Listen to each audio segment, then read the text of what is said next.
19 heures sur ce plateau. Mesdames et messieurs, bonsoir et bienvenue dans ce journal. Prenons le sommaire.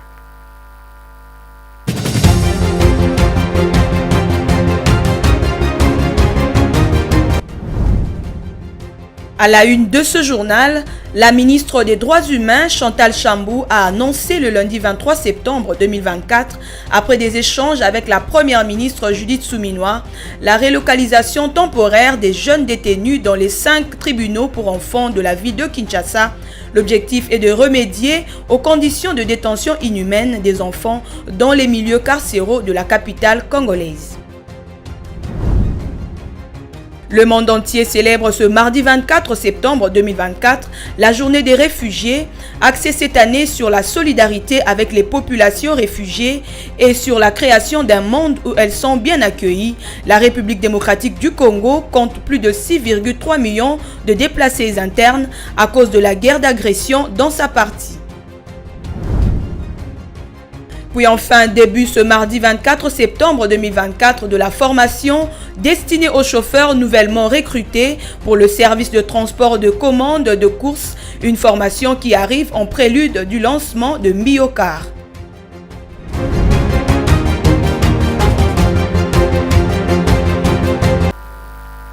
À toutes et à tous, bienvenue dans ce journal. Le gouvernement congolais est déterminé à améliorer les conditions carcérales dans les prisons en République démocratique du Congo. Des propositions afin d'améliorer ces conditions dans des milieux carcéraux pour enfants à Kinshasa, à l'ouest du pays, ont fait l'objet de l'audience que la première ministre de la RDC a accordée le lundi 23 septembre 2024 au premier président de la Cour de cassation et la ministre des Droits humains. Ces personnalités sont venues échanger avec la première ministre sur les voies et moyens pour une bonne prise en charge des enfants dans les lieux de détention. Regardez.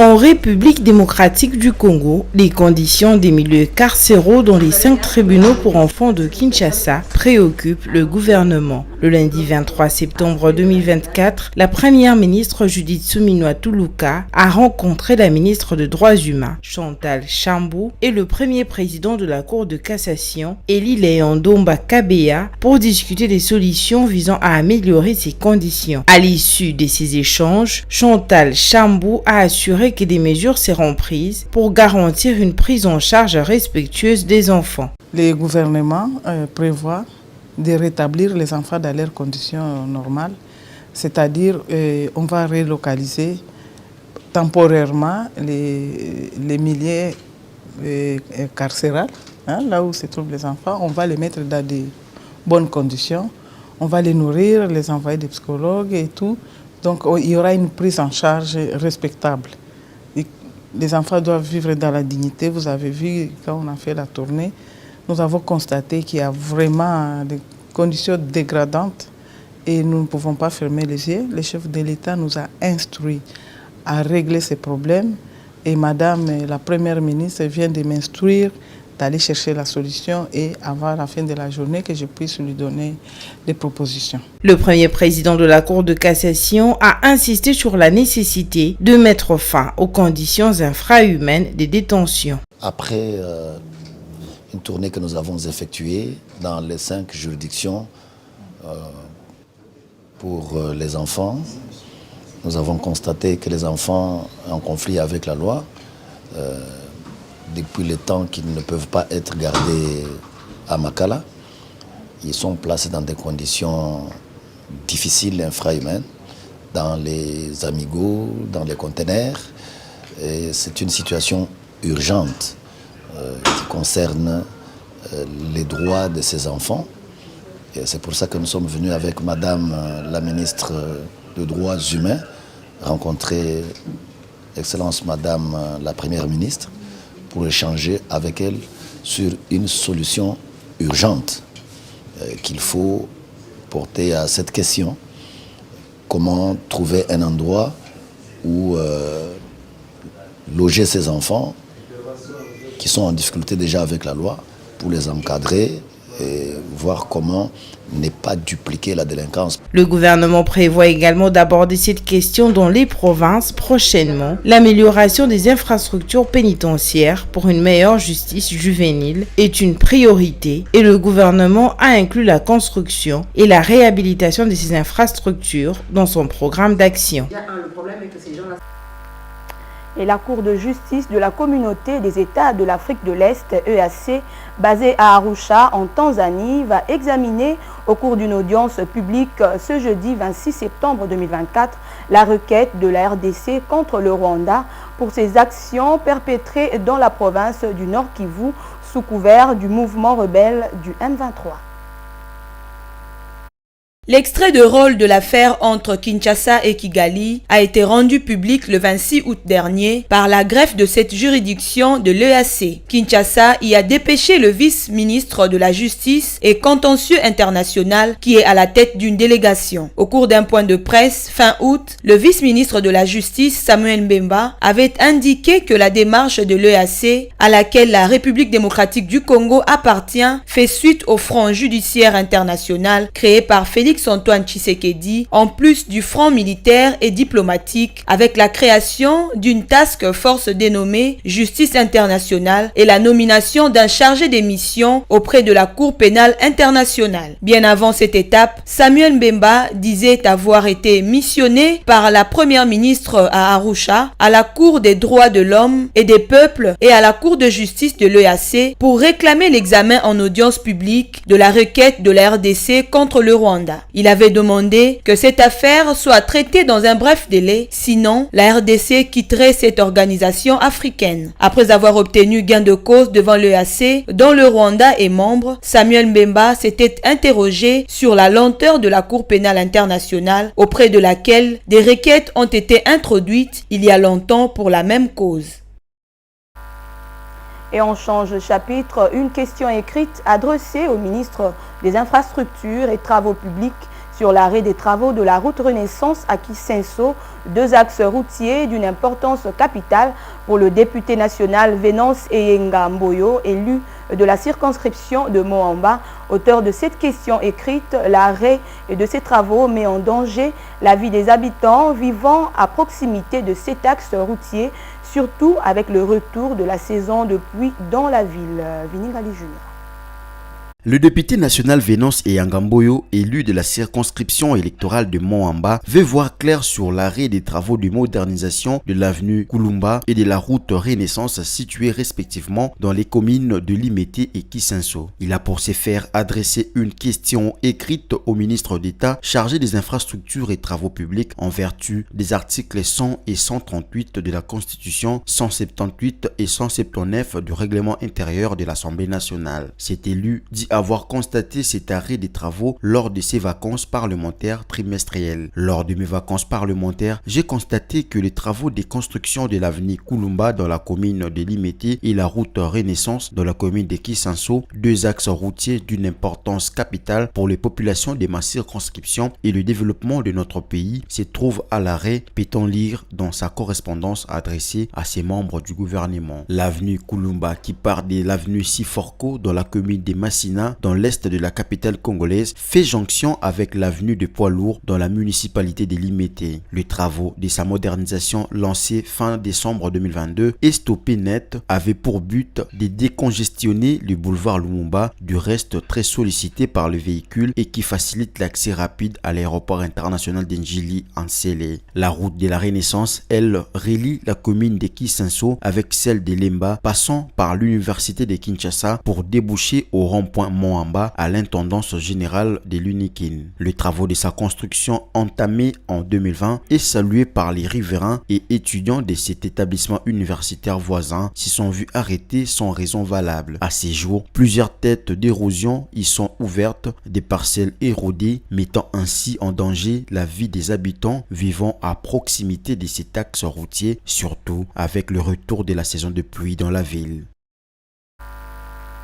Et l'humanité commémore ce 24 septembre la journée mondiale du migrant et du réfugié, une occasion pour sensibiliser l'opinion publique aux défis auxquels sont confrontés des millions de personnes déplacées. Cette journée instaurée par le pape François souligne des droits fondamentaux des migrants et réfugiés. Regardez. La journée du migrant et du réfugié vise à attirer l'attention sur la situation de millions de personnes qui sont contraintes de quitter leur pays en raison de conflits, de persécutions ou de catastrophes naturelles. Dans un contexte où les migrants sont en constante augmentation, cette journée est l'occasion de rappeler l'importance de la dignité et de droits des migrants et de réfugiés. Selon les dernières données des Nations Unies, plus de 80 millions de personnes sont actuellement déplacées à travers le monde, dont près de 26 millions sont des réfugiés. Ces chiffres soulignent l'urgence de la situation et la nécessité d'une action collective pour protéger le droit et les besoins de ces populations vulnérables. Cette année, le thème retenu est axé sur la solidarité et l'hospitalité, mettant en avant le rôle crucial que chacun peut jouer pour accueillir et soutenir les personnes déplacées. Des initiatives communautaires et des politiques inclusives sont essentielles pour favoriser l'intégration de migrants et réfugiés dans nos sociétés. De nombreuses histoires de migrants et de réfugiés illustrent le défi qu'ils rencontrent, mais aussi leur résilience et leur courage. De familles qui fuient la guerre, de jeunes cherchant de meilleures opportunités, tous partagent un désir commun, celui de vivre en paix et construire un avenir meilleur. La journée mondiale du migrant et du réfugié nous rappelle que la solidarité est essentielle pour bâtir un monde où chacun, peu importe son origine, peut vivre dignement et en sécurité. En agissant ensemble, nous pouvons faire la différence et contribuer à un avenir meilleur pour tous. La République démocratique du Congo figure parmi les pays qui connaît ces phénomènes, avec un nombre très élevé de déplacés internes à la recherche de la paix, fuyant la guerre dans leurs villages respectifs. Et autre lieu, autre secteur, pêcher la nuit sur le lac Kivu est devenu un véritable parcours du combattant où chaque instant est teinté de peur et d'incertitude, voulais-je dire. Les pêcheurs de cette région de l'Est de la RDC se trouvent confrontés à des dangers inimaginables, mettant en péril non seulement leur sécurité personnelle, mais aussi celle de leur famille. Aujourd'hui, ces hommes et ces femmes courageux lancent un appel de détresse désespéré aux autorités compétentes. Ils demandent une intervention immédiate pour mettre fin aux atrocités qu'ils subissent. Les détails dans cet élément. En République démocratique du Congo, les pêcheurs du lac Kivu vivent un véritable cauchemar, subissant de nombreuses agressions alors qu'ils s'acquittent de leur métier avec courage et détermination. Les auteurs présumés de ces actes répréhensibles seraient des militaires soupçonnés d'appartenir à la force navale rwandaise. Cette réalité tragique illustre un quotidien où la peur s'est installée, étouffant l'espoir et la tranquillité de ces travailleurs acharnés. Face à l'escalade alarmante de l'insécurité sur les lacs Kivu, la synergie des pêcheurs s'élève avec force pour dénoncer les atrocités dont ils sont victimes. Nous souffrons sur les lacs Kivu, surtout à la limite entre le bassin de Bukavu et Birava. On n'a pas de paix. Le voleur venant du Rwanda tue et massacre le pêcheur et la marine rwandaise fait des ravitaillements et viole l'espace congolais. Nous ne cessons d'alerter la marine congolaise et nous avons fait des correspondances auprès des autorités, mais jusque-là, c'est toujours lettre morte.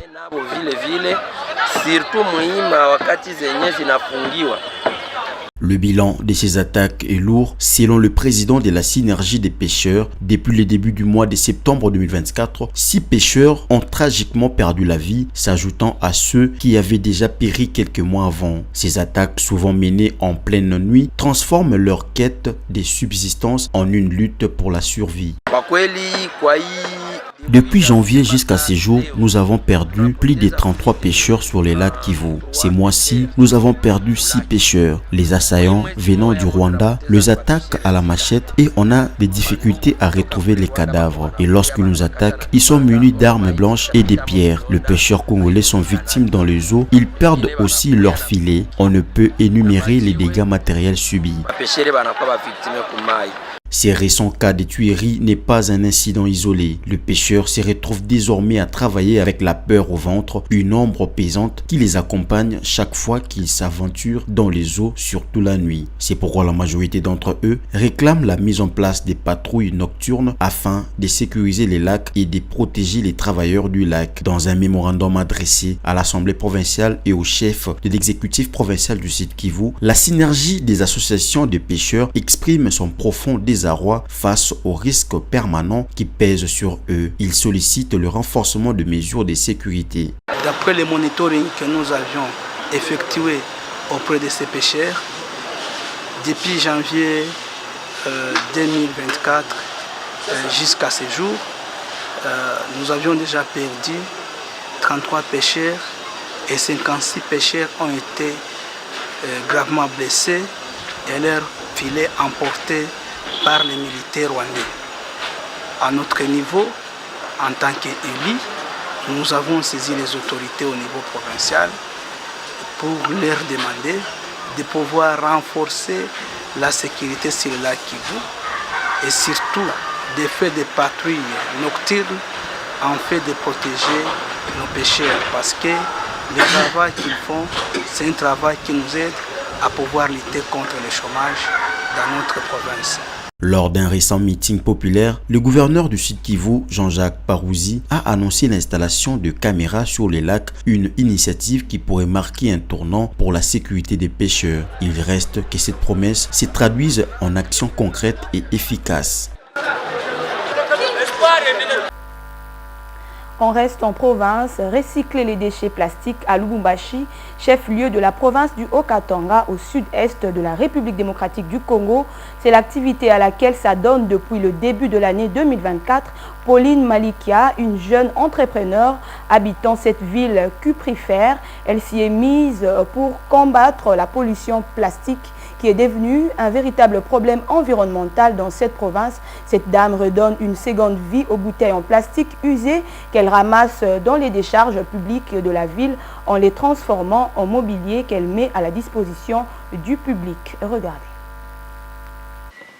Détentrice d'une licence en sciences de l'information et de la communication, Pauline Malikia, épouse, mère des familles et jeune entrepreneur, est rattrapée par sa passion dans l'art qu'elle avait depuis de lustres. Dans son atelier de fortune installé en plein air et sous un manguier, elle prend en charge des déchets plastiques. Avec son assistant, il les transforme en objets utiles. Déjà, toute petite, j'aimais l'art en général, chanter, fabriquer des jouets et tout. J'aimais déjà ça. L'environnement dans lequel j'évolue, je vois certaines choses qui ne marchent pas bien. Par exemple, les érosions que je voyais, les caniveaux bouchés et tout, ça ne me faisait pas bien. Alors je me disais comment pallier à ce problème. Heureusement pour moi, j'ai rencontré quelqu'un qui s'y connaissait dans l'art plastique, qui m'a formée.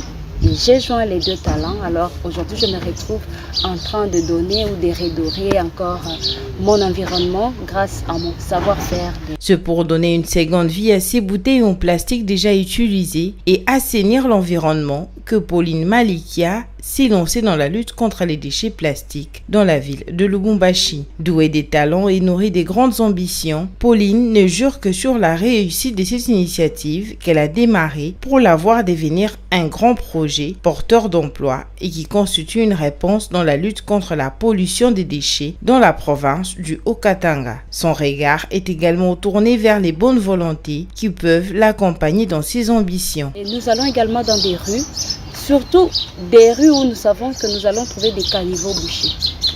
Parce que ça ne sert à rien de prendre des bouteilles qui sont bien jetées ou bien gérées, je veux dire dans des poubelles publiques que l'État sait gérer lui-même. Ça ne sert à rien de faire ça, sinon je vais sortir dans mon angle d'environnementaliste.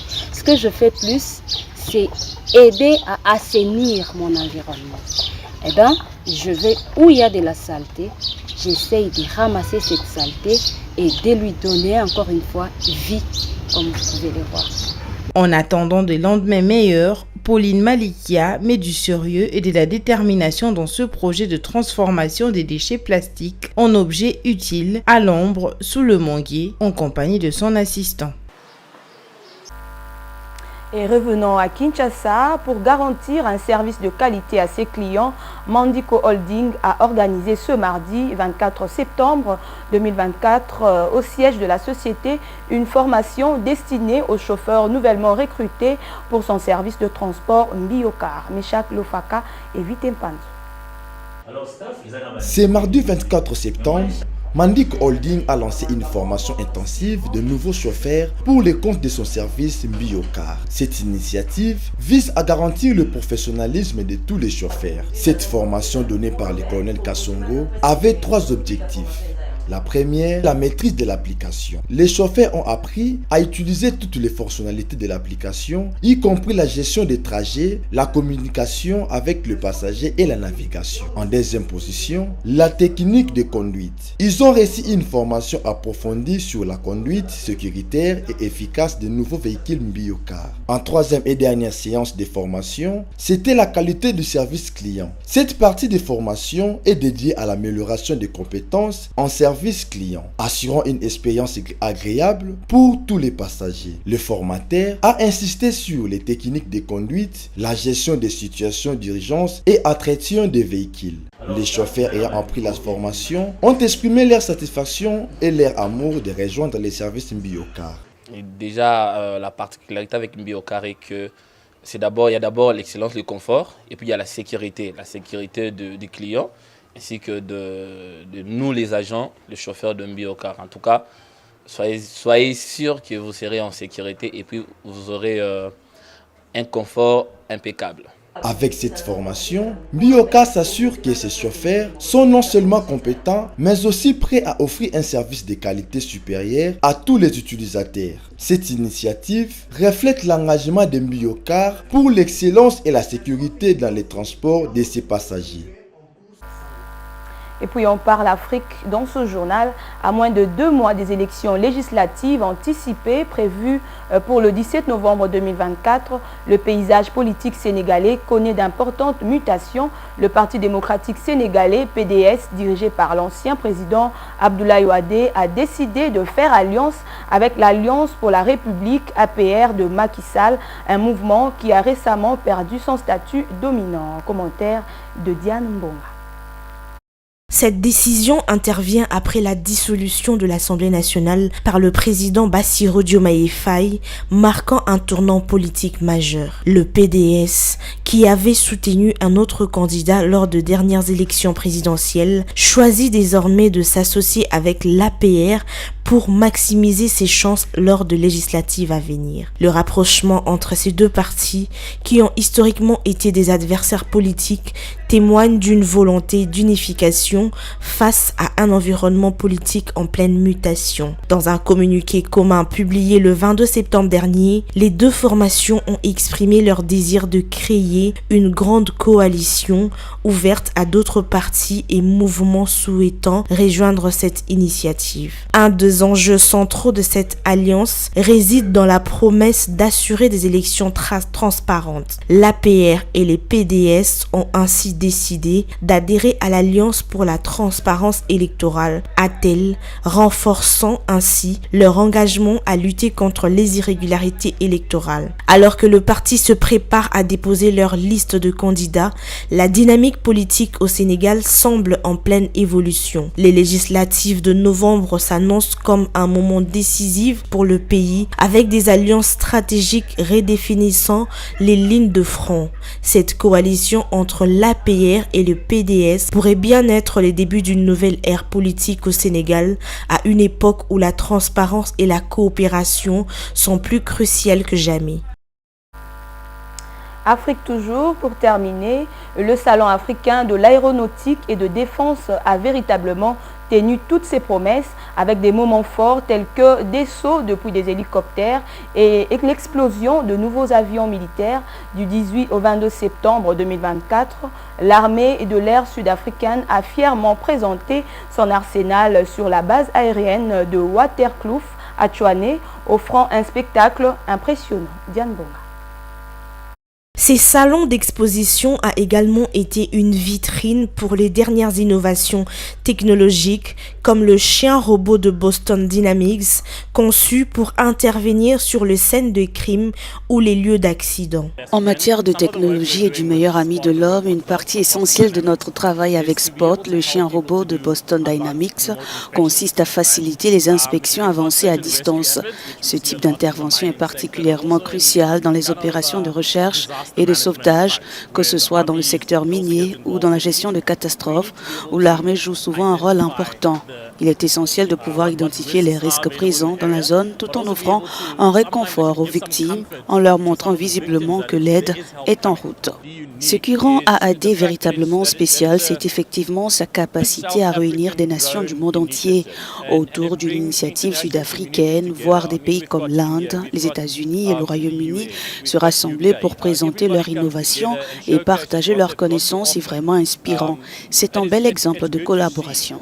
Le Salon de l'aéronautique et de la défense en Afrique du Sud a allié une exposition commerciale mettant en avant la vente d'armes de nouvelle génération avec un salon dédié à l'aviation. Organisé tous les 2 ans dans la capitale administrative de l'Afrique du Sud, cet événement est devenu une véritable attraction. Cette rencontre a attiré l'attention de nombreux pays venus d'Afrique, d'Europe, d'Asie et d'ailleurs. En plus de présenter des innovations dans l'aéronautique et la défense, l'événement a offert à l'Afrique du Sud une opportunité précieuse de discuter de la coopération militaire bilatérale avec plusieurs de ses hôtes, renforçant ainsi ses relations internationales dans ces domaines. Place au rappel des titres avant de nous quitter.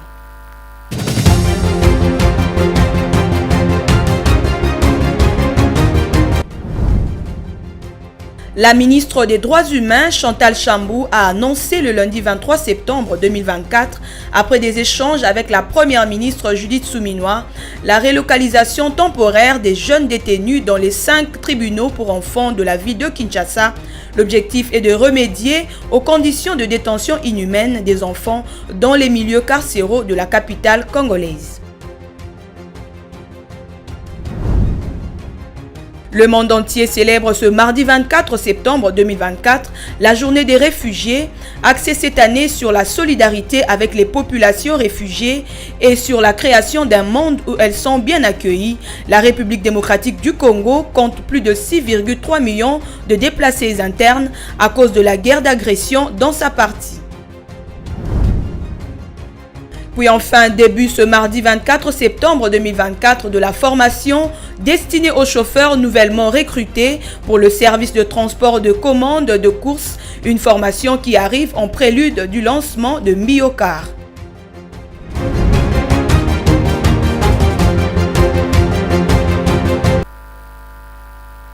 Ce journal est terminé, mesdames et messieurs. Merci de l'avoir suivi.